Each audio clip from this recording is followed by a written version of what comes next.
சிறுவர்கள் தான் அதிகமா உங்களுக்கு வாக்களிச்சாங்க அப்படிங்கிறது உங்களுக்கும் தெரியும். அது எப்புட்றா சிறுவர்கள் வாக்களிச்சாங்க? அதுக்கான உதாரணங்கள்லாம் நெறையா குடுக்கலாம். அது எல்லாம் உங்களுக்கும் தெரியும்.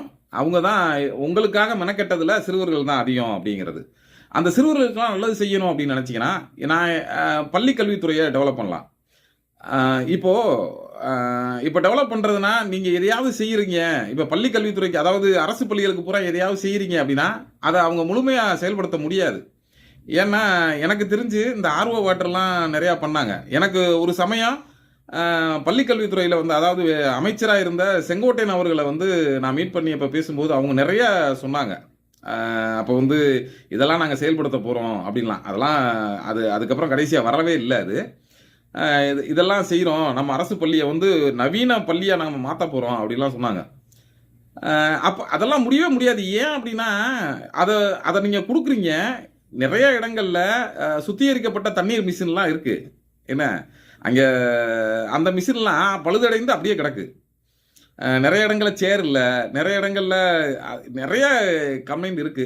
அதுல நான் என்ன சொல்றேன்னா, இதெல்லாம் களை எடுக்கணும். இதெல்லாம் களையணும். இதெல்லாம் வந்து சரி பண்ணணும் அப்படின்னா, நம்மளுடைய அரசு பணியில் இருக்கும் அரசு பணி சார்ந்த யாரா இருந்தாலும், அரசு பள்ளியில தான் படிக்க வைக்கணும் அப்படின்னு ஒரு ஆணையிடுங்கன்றேன்.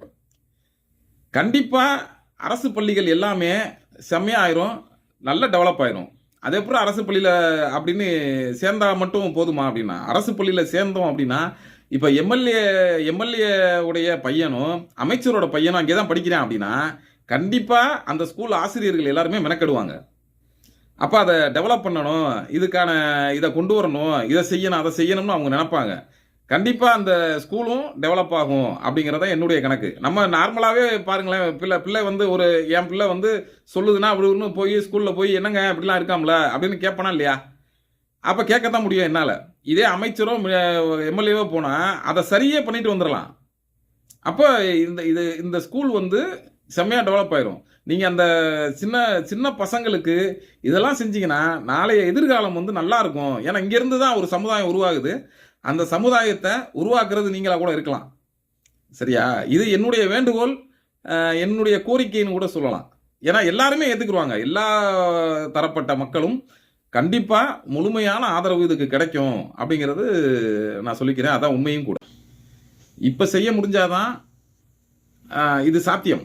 ஏன்னா உங்க கூட இருக்கிற மக்கள்ல நெறைய பேருக்கு ஸ்கூல் இல்ல, காலேஜஸ் இல்ல அப்படின்றபோது இத ஈஸியா செய்யலாம்.